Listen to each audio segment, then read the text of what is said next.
Our lives are a string of insights, flashes of inspiration that can be the catalyst for new ideas. However, our pace of life these days means we tend to miss some of them completely. I'm Dave Hill, and I'm the host of the Simple Reflections podcast, a fortnightly series of interviews with people from all walks of life. Our conversations are an invitation to reflect on some of the simple insights my guests have had that have gone on to have a profound impact on their lives. So grab a cuppa and a biscuit, join us, slow down for a little while and see what shows up for you. Well, hello, welcome to the next edition of the Simple Reflections podcast.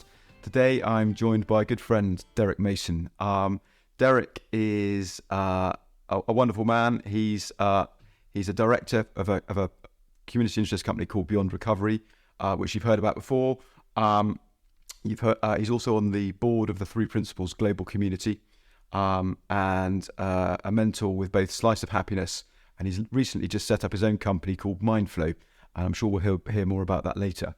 But that's not how Derrick started off life. He's had a fairly interesting start to get to where he is today, and I'm sure he'll explain that to us as we go. So welcome, Derrick. Lovely to have you.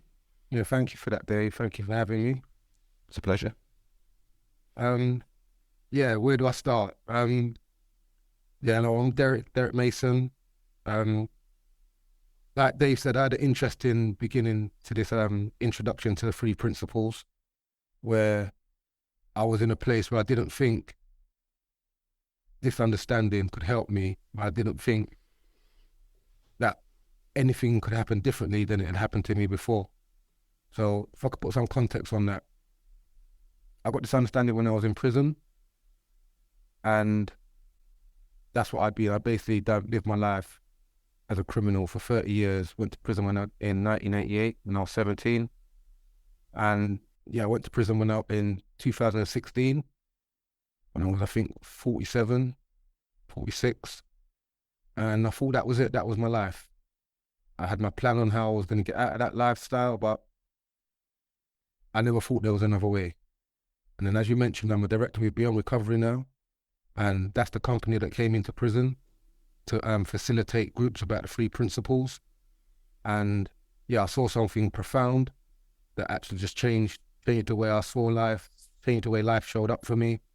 And whereas before I always thought it was outside circumstances what denoted how I showed up, I realized that it's how I see myself on the inside, what really means how life shows up for me. That's cool. And like I said, since I've been released, I started working with Beyond Recovery, became the director with Beyond Recovery. Then I'm also, like you said, on the board of directors of the Free PGC, which is, again, something that I didn't think was possible for me, achievable for me. But since I've got this understanding, so many doors have been opened as to what I thought were unopenable for me, unobtainable to me. But the first thing that I saw when I had my insight was just a glimpse of my potential beyond what I thought I could be. Mm-hmm. And I didn't even see what I could be. I didn't even see how I was going to get there. I just saw that it was possible. And just seeing that alone was something new for me. And that is, like I said, that's totally changed my life and changed the way I show up. That's cool. So, while you were in prison and you were being offered the opportunity of doing the Beyond Recovery program, what was it that led you into that? Was it curiosity? Was it an opportunity to get out of your cell, or was it just, well, I've got to fill my time with something? Was it literally just that, and then something clicked for you as you were going through that? How did that play out? Yeah, that's an interesting question. It's a bit of all the above, really, because I definitely didn't go on the course thinking, right, this thing's going to change my life and I'm going to become a better person. I more went on it, and there was a few people on the course that came on the course just to get out their cell alone. There were some people who been there for the first time and just wanted to keep busy. But because I've been in prison a few times, I knew that if you do as many courses as they put in front of you to show a willingness to change, then you go to a DCAT, which is basically an open prison where you can come out at the weekend, see your family. So I was just trying to tick as many boxes as possible, thinking I'll just play in the system. But when I first started the course, they said there's no wrong answers. You can go to the back of the room and fall asleep if you want. And I thought, whoa, this is a bit strange. So then that sort of piqued my curiosity. Uh-huh. And then they started talking about our thinking and how we think determines how the world shows up for us. And that was just so much out of my radar. Like, that does not make sense. Uh-huh. But it piqued my curiosity. Because if I tell the truth, I've always known there was something more than just the natural, just the intellect side. Mm-hmm. I've always had these little pointings, but I always thought it was a one-off, or it was a fluke, or it turned up when it turned up. But this sort of understanding has showed me that that's there with me all the time. And from someone's telling me that my thinking determines how my reality shows up, I got a little bit intrigued.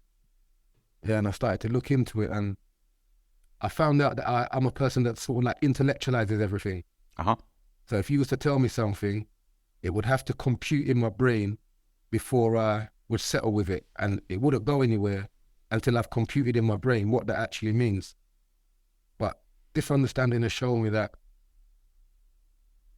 you don't have to do that. I don't have to do that. Someone can say something, I could take on information, and someone could say something to me that don't have to mean something to me in that moment. I can just leave it open. And then later on, something could occur to me, and then that thing could mean something totally different. So for me, it was just about knowing that our first thoughts that we had that bring on that emotion that told me that's what I had to do, or that's how I had to act. Mm-hmm. I didn't have to listen to that firstly. And then when I let that thought go, another thought would replace it. And that wouldn't come with such a hard feeling. And then the more I settled with that, the more every time I had a thought in my head and it would bring on a feeling that I didn't like, or a feeling, I knew that I could just sit with it and it would replace, because thoughts are transient. So basically, I've gone off topic a bit. So basically, that's cool. When I went on the group, I went on there looking for a DCAT, trying to wangle the system. Mm-hmm. But then I've said this before, I've discovered something much more beautiful than I actually discovered myself. That's cool. And I realized the potential that I actually had to actually be anything I could be. And like I said, it never come with a label. I never know what I could be. I just had a feeling that I could be more than what I thought I could be. And that's lovely. And once that sort of started to settle for you, how did life in prison develop after that? Was it just right? I only experienced this while I was in the sessions with Beyond Recovery, or did it just cut across everything that you were doing? That's an amazing question, Dave. That is one of the most powerful things that happened to me. Is that it was a 10-week program I was on, and it was all day. Okay. I think it was a Thursday. So I'll be on the course, and we'll be in this course talking about our feelings and talking about love, and those are things that you don't really talk about in prison. So already, but the way it made us feel was just so pure and so good that it just felt like the right thing to be talking about, no matter what the environment was. So we would sort of like talk like that in the groups, but then when we come out of the group, we'll put back on our masks and be like, yeah, we're tough guys now, we're not talking about love. But that sort of subsided, because I noticed every Thursday morning when I woke up, I would remember, oh yeah, I've got the group today, and I'll just be filled with this feeling of just in prison. I always used to say, if I'm in a rubbish situation, it don't make sense changing anything now. Wait till you get out of the rubbish situation, and then I'll have my plan in place of what I need to do and what will kick in. And I've always thought that about everything. And prison is like one of the worst places I've been. So to know that I could get that feeling from a group in prison, and it just felt so right, and it was coming from talking about love, talking about our feelings, talking about how I've made mistakes and how I've accepted them, and it just brought that feeling. And one time I was walking, because it was on the other side of the prison we had to go, so we'd be walking on free flow.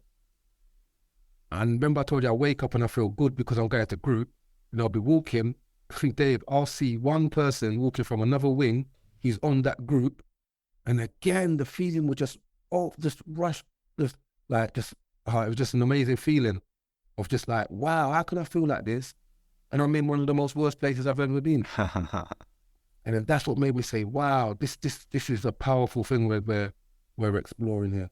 That's really cool. And I think what's so lovely about that is the fact that while you were in your cell waking up the morning of the group hadn't started, the group didn't exist.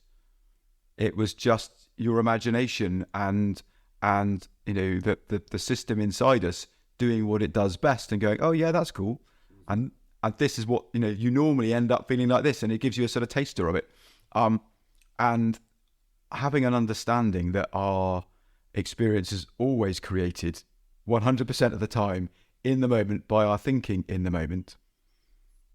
That, that's just a wonderful example of that playing out in somewhere that's, the circumstances aren't brilliant and they're designed not to be brilliant, to try and make you reflect on where you are. But actually you've proven that it doesn't matter where you are, what your circumstances are, you can still feel absolutely amazing, absolutely connected, despite the fact you're in a fairly small room with a bolted door. And that sort of culminated with me being in my cell one evening and just sitting there, just thinking about nothing, just sitting there thinking, and I just had this feeling of freedom, like just total freedom. And to a level I haven't experienced that level of freedom before. And the reason why it hit me so hard, I think, is because I remember there was I'll never forget this time. I was in Barbados with a load of friends. We was on the beach, we were having a nice party, and I sat down for 5 minutes, and then this feeling of loneliness just came over me from nowhere, and I just felt lonely, I felt out of place, I felt sad, and I thought, what's going on? Like, look where you are, I'm meant to be, and I felt strange. Mm-hmm. I felt there's something wrong with me because I'm not feeling happy, and it looked like everybody else was happy, and so I just roll it off and try to override, and that's what I've done most of my life. But then when I felt like I felt that day in prison, that showed me that it's got nothing to do with my circumstances. Nothing to do with my circumstances. If I could feel free in a little cell, then it's all nothing to do with the circumstances. It's all about what's going on inside me. And I delegated that control outside of myself for too long. Blaming this person and that person. And even the way I would apologize to people, if I'd seen my behavior after the fact, when I would apologize, even that would feel, because it's coming from a space where I know that it's right to do the right thing. And even that came with a feeling that I'd never felt before. Usually when I apologize, it's just like gritted teeth from the episode, I'm sorry. But the first time I had a situation like that and I apologized to somebody, it just felt so good. And they didn't even take the apology that well. But I didn't care because it was coming from that space of just before thought, no opinion, no judgment. This is what had to be done. Yeah, pure potential. Pure potential. And that's the love that day, because that shows up in all different, when I say I saw the full, the glimpse of my potential, it means across the board, like what you just said, I've got the potential to be able to do that. I didn't think I had that before. I think what's so lovely about what you've just, what we've talked about for the last few minutes is that pure potential being there for anybody in any circumstance, whether they're looking for it or not. And you're proof of that. You went to a group with a plan for why you were doing it. It was a sort of tick box exercise. If I get enough of these boxes ticked, my life will become more comfortable. And that's logical. That makes huge sense. Absolutely makes a load of sense. But on that journey, something caught you. Something grabbed you and went, there's something interesting here.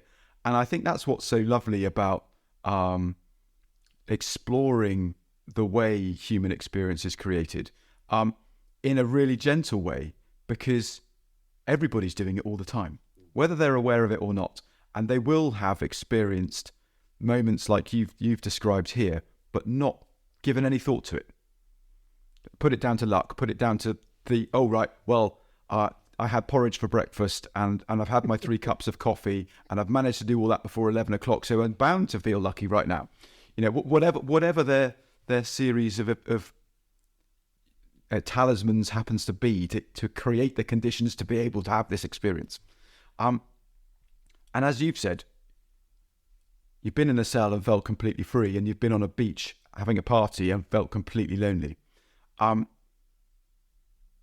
Both of which were true for you in that moment based on the thinking you were having in that moment. And equally, there's the possibility of it flipping around just as quickly when your thinking changes. And that's what, that's what this podcast is trying to point to, is those little things that we aren't looking for that are there and have the potential to grab us and point us in a direction that are really transformative without actually thinking about it. It just happens.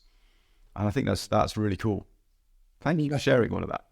I think that's one of the most beautiful things as well, Dave, that I always thought there was so much hard work. Mm-hmm. I had so much judgment about myself, about what was wrong and what was this, and I weren't sociable, and I get anxious, and I don't listen to all the judgments about myself. And all of those judgments, in order to get over them, there was a lot of work to do on them individually, or me as a person individually. But then when I realized that before I realized the power of my thinking and what direction I choose to take it in, then I can basically show up how I want to show up. Mm-hmm. Anytime. And just know that the same limited thinking I had on how I thought my life were and what I thought the rules were to my life, when I realized I'd made them all up myself, then to see somebody else playing out that same what they know, I know that it's coming from a place of misunderstanding. And you might have done something to me before that would have got me upset, but because I can see what's at play, I can see the thinking that's at play, the power of the thinking of the other person, then it doesn't affect me so much. I can, like you said, I can more see what they're going through and understand it beyond the actions. Because this is something I've realized as well. When I talk about beyond the actions, two people could go through the same incident and how they respond to that incident is totally different physically, but the mechanics of what's going on, the thinking that's going on behind it is exactly the same. Yeah. And from I can recognize that in somebody else, then I can more than willingly accept that they're running by their limited thinking as well. Mm-hmm. And that is something that, from I see that for myself so profoundly, I know that it's possible for anybody else to see that as well. And it's not about doing 100 things. It's just about being aware of our thinking and being aware of the power of our thoughts. Yeah, no, that's really cool. I think there's two bits that jump out of me there that people can get caught up on around this business. And we mentioned hard work and things feeling hard. I think there's a distinction between being industrious and working, physically working hard, whether that's creating something or the feeling of it being hard work. You can do a proper full-on physical shift, and it's arduous labor, and it feels like a lot of fun. There's no effort involved in it mentally, and I think that's where people get confused, because they think, oh well, this is about doing nothing. It's not at all. It's about understanding comfort and discomfort mentally, and if it feels mentally like hard work, then that's where we're not seeing something. There's an opportunity to be more at ease with that task and get on with it. Mm-hmm. So, again, getting back to being in a cell, that can feel like hard, physically, mentally draining, and this is going to last for a long period of time. Or, as you experienced, it can feel easy in a open and free way, despite the fact it's not physically free. So that's one thing, and I've completely forgotten what the other one was. So we'll see if that comes back, because it doesn't matter. It may reappear. No, it's gone. It's escaping. I'm sure it will reappear. We'll see what happens. So I don't know if there's any thoughts you've got on that. Yeah, no, for me, it just shows up that, like you said, I was so much a person that thought my circumstances, my condition, my upbringing, all of that meant how I show up and who I was. But just knowing that none of that makes me who I am. I've got a choice of who I am in the moment.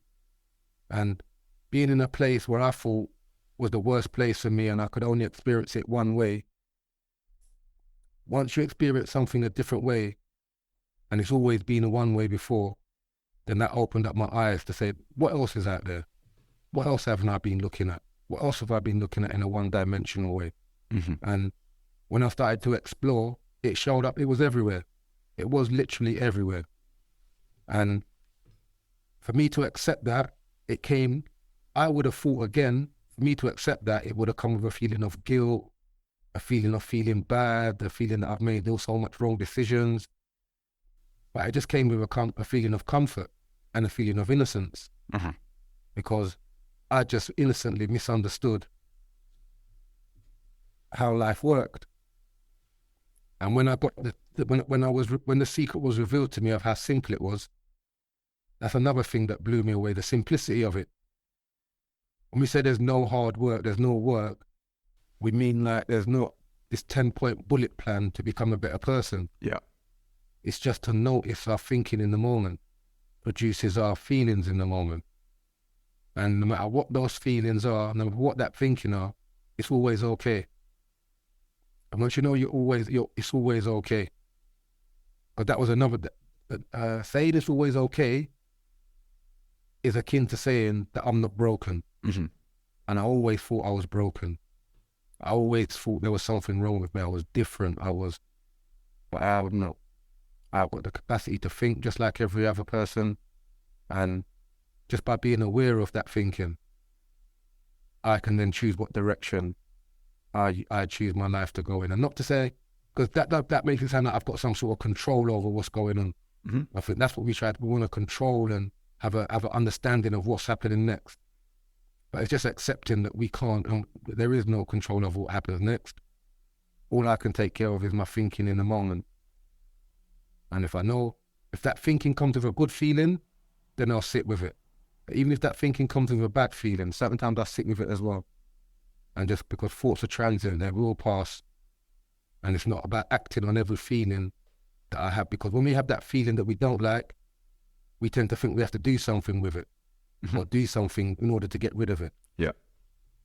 But I found that, and that comes with judgment as well. Why am I thinking like that? Why am I feeling like that? But like I said, it's okay to be thinking and feeling anyway. Just know that thoughts are transient and they will pass.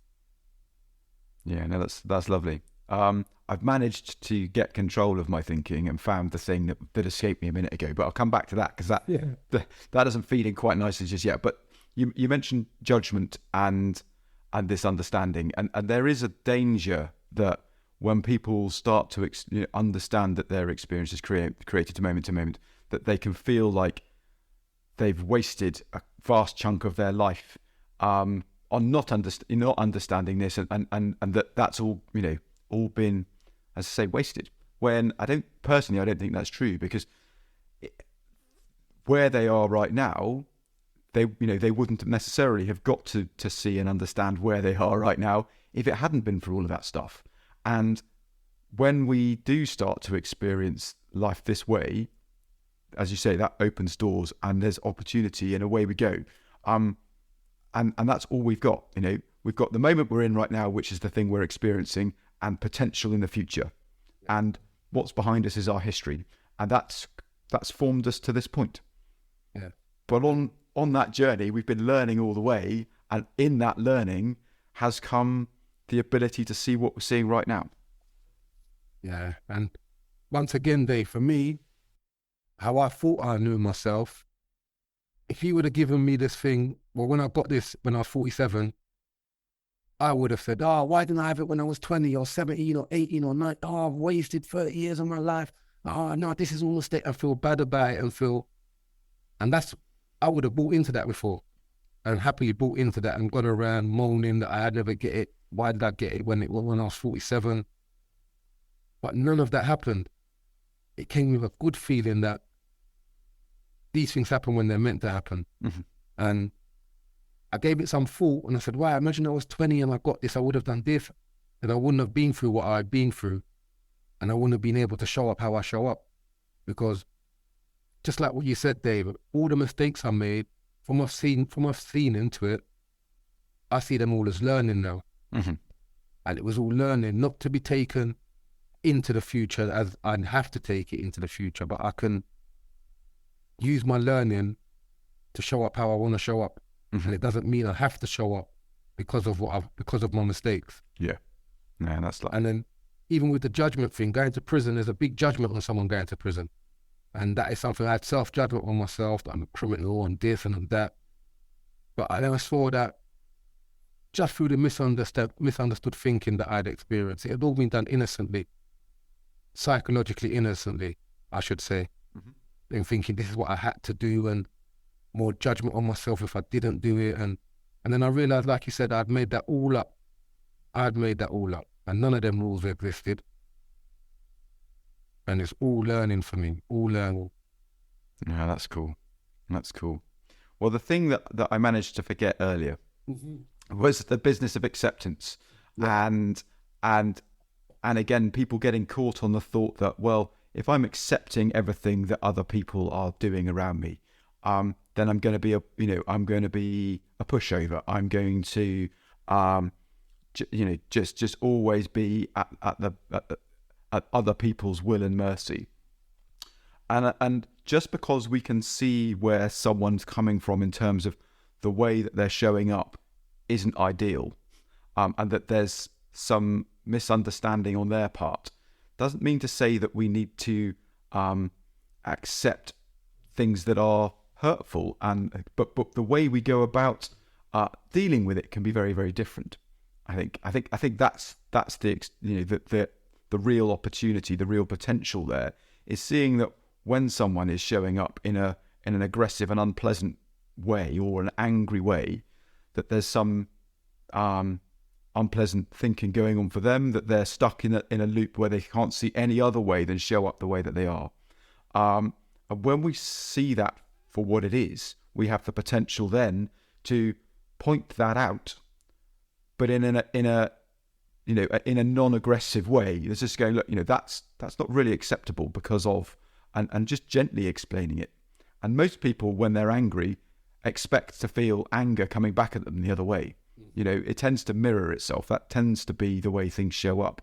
But when it doesn't show up like that, there's the potential in that moment for them to get curious about, this is weird, this is not normal, and slow them down enough to potentially change direction and allow them to climb back from where they are.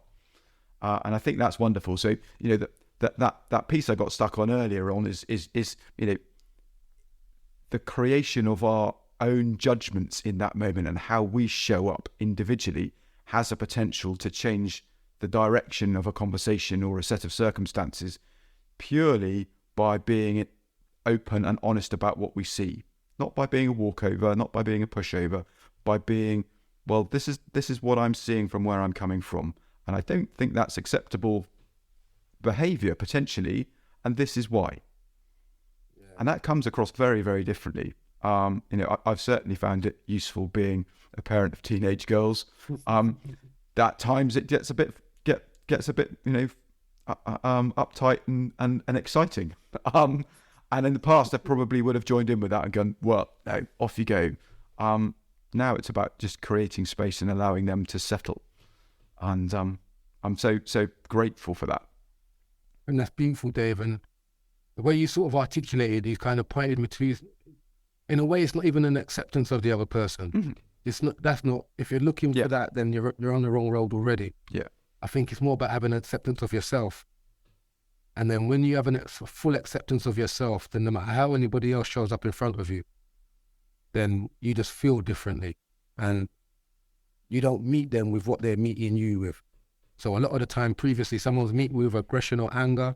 I think the only way to deal with that is to meet them with partial bit of aggression and anger as well. Mm-hmm. But just to see and understand where they're coming from, and even feel a bit of that anger, feel a bit of that pain for them, not from them, for them. Mm-hmm.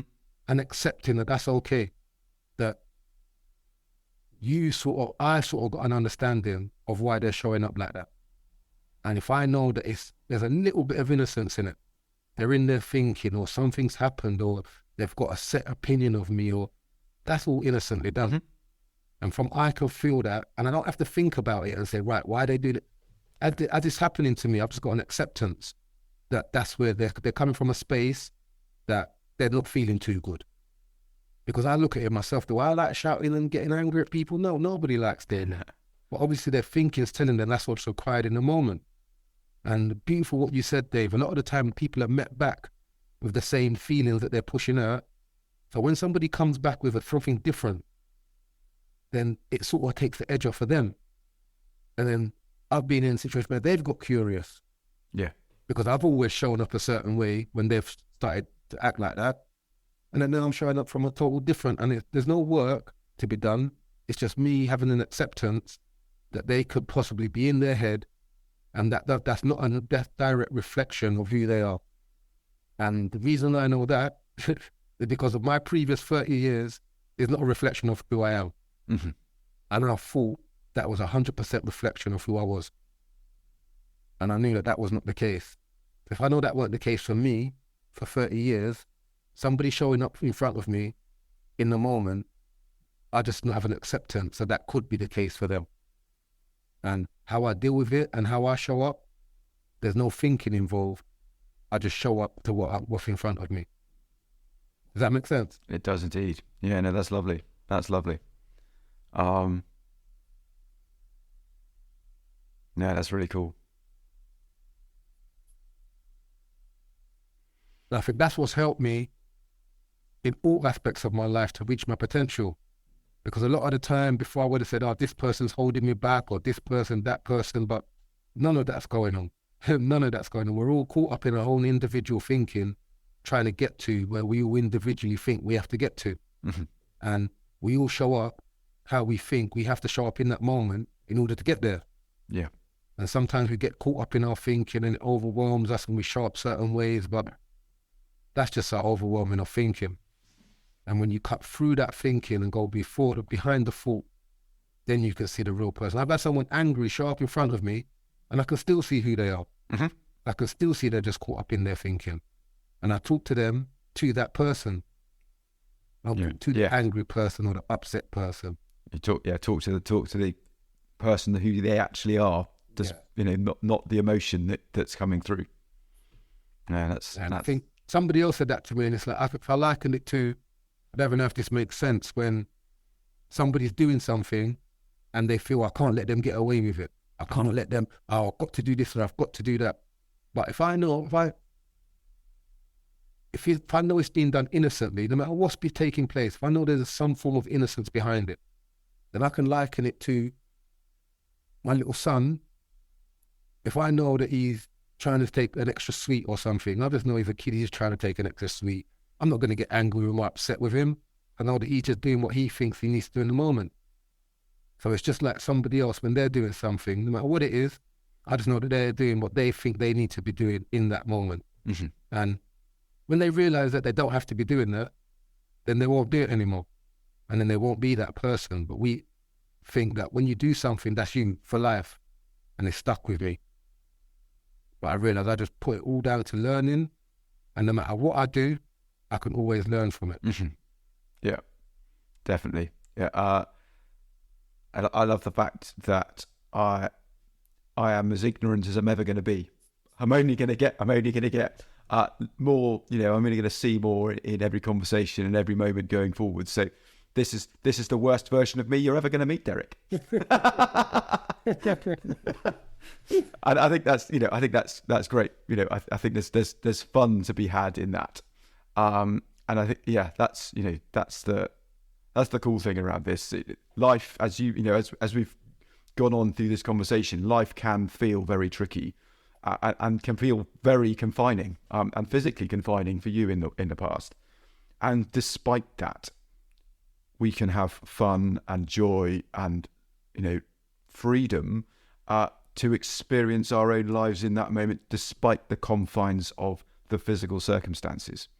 And I think that points beautifully back to the potential you're talking about for what you've seen since you've come across the 3 principles, the direction that you're going in now, and you're just seeing the world or life in general as one big opportunity that we're going to experience for what it is in the moment.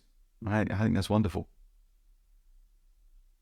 I think when you see that, you know that all there is now. Mm-hmm. The past is like a ghost, not happening, and the future's an illusion yet to happen. So if we can embrace the moment, the now, because everything comes from there. And once we embrace that, then we know how I show up in the moment is the most important thing. My past doesn't matter. How I'm showing up now in this version of myself, which I know is me, it just comes with a beautiful feeling, such a beautiful feeling. And I think even with the insight that I had, the first insight, it came with a feeling. And that feeling, I've been following that feeling ever since.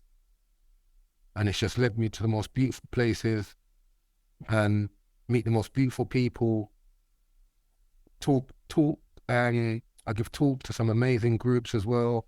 And this is all something that if you would have told me 3 years ago, 4 years ago, that this is what I'll be doing, I would have fallen about the floor laughing, never, whatever. And then if you would have got down to the nuts and bolts of it, of what I'll be doing, and I'll say 100% never, because I don't do that. But that was what my personal thinking, that was the barrier of my personal thinking. When I got out of my personal thinking, I could basically do anything I want to do. And following that feeling has allowed me to do that. And it's allowed me to show up in places where I didn't think I was wanted, or didn't think I had any value to add. But it just goes to show a testament that whatever you think of yourself, whatever opinion I had of myself, that's just what I think. And there's always something more past that. To understand our limitation of our thinking, there's always more. There's always more to see. That's really cool, Derrick. Thank you so much. I think that's a wonderful place to sort of to wrap this up. But I just wondered if there's anything you wanted to say about either, well, any of the things that you're involved in, anything you'd like to sort of plug and say what you're up to in the world, how that works, how people can connect with you. We'll put links in the footnote to the podcast anyway. But if you want to mention them, feel free to do so now. Yeah, thank you for that, Dave. Yeah, currently I'm working I still work with Beyond Recovery, and we're doing a program in Bristol with a gambling charity, doing people that have addiction, plus the criminal justice work, what we do. Also doing a bit of work with a Slice of Happiness, who do home insecure, and we run groups to talk to them, get people that are like anxious, suffering from depression, don't leave their house, or a varied range of issues. Yep. It's getting them to look into themselves and seeing the innocence in their behavior and the innocence in themselves. And like I said, when I run those groups for Beyond Recovery and a Slice of Happiness, to see somebody actually see past the limitation of their thinking is the most beautiful thing you could ever witness. Mm-hmm. And to know that I'm helping to facilitate that is just an amazing, amazing feeling.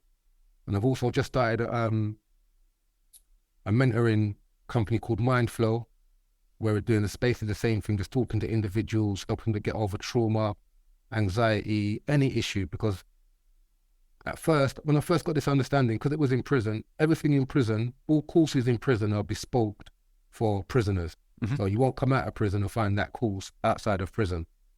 So when I started this, I thought Free Principles was a prison thing. Uh-huh. But then I came out and I realized it's a human being thing. Yeah. It's actually a human being thing, because we all think, and we all take the power of our thinking seriously, and then act on it, and think that's the heart of the process. But there is a point where we can step in and sort of just be aware of it. So I run groups with Mindflow, doing basically the same thing. And like I said, every time I help somebody unwrap their true potential or get a glimpse of their true potential, it's just the most beautiful sight in the world. Well, and that's why I've sort of, not dedicated, but I've sort of, everything I do is related to spreading this understanding. That's cool. It is a little bit like a domino race, isn't it? As you see the light bulbs coming on for people, that's just going to ripple off into their world. Yeah. So it's just that's wonderful. Well, thank you so much, Derrick. It's been lovely for you, to come along and join me today. It's been great to chat. No, thank you, Dave. It's amazing. Every time I share and talk, it's just an amazing feeling. If I can share and you can put out this podcast and somebody can hear something, then just with the most amazing feeling. Because it's what I say as well, Dave. Sometimes we do things and we look for why do we do it, or we look for how that person said it impacted them, and that's our ego getting involved. For me, just knowing I'm talking like this, if it can help one person, I'll never even hear the person that it helped. I've done what I've done. Same thing when you said, that ripple effect. Mm-hmm. It continues going out there. Absolutely. Continues going out there. Well, thank you so much. And it's great to see you. No, thank you, Dave. Thank you for joining us today. If you've enjoyed the conversation, feel free to subscribe and join me and my new guest next time. If you're interested in the work I'm doing, or you think I can be of service to you or your organisation, please email dave@simplicityofmind.co.uk. Remember, see if you can find time to slow down and reflect. Those simple ideas might be worth listening to. Take care, and I hope you can join me in a couple of weeks.